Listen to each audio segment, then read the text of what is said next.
بله متشکرم. وحشیانه وارد مسجد شدن، اهانت میکنن، سعی میکنن هر چیزی که در اونجا هست رو از بین ببرن، سعی میکنن فرشا رو آتیش بزنن. اونطور ببینید کتاب خدا رو پرت میکنه، کتاب ادعیه رو پرت میکنه، سعی میکنه لوازمی که مردم با عشق سعی کردن به مساجد اهدا بکنن، همه اینها از جیب همین مردم ساخته شده. فرقی هم نمیکنه.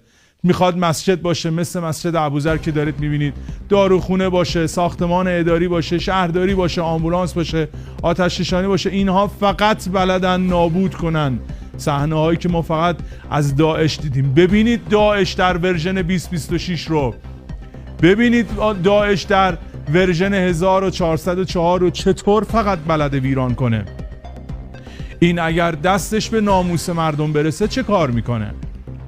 این اگر دستش به مقدسات مردم برسه ببینید چه کار میکنه. همین پایی که به خونه خدا اهانت میکنه بلد صورت نیروی حافظ امنیت رو متلاشی کنه. با موزاییک زدن صورت نیروهای حافظ امنیت رو متلاشی کردن، سرها رو متلاشی کردن.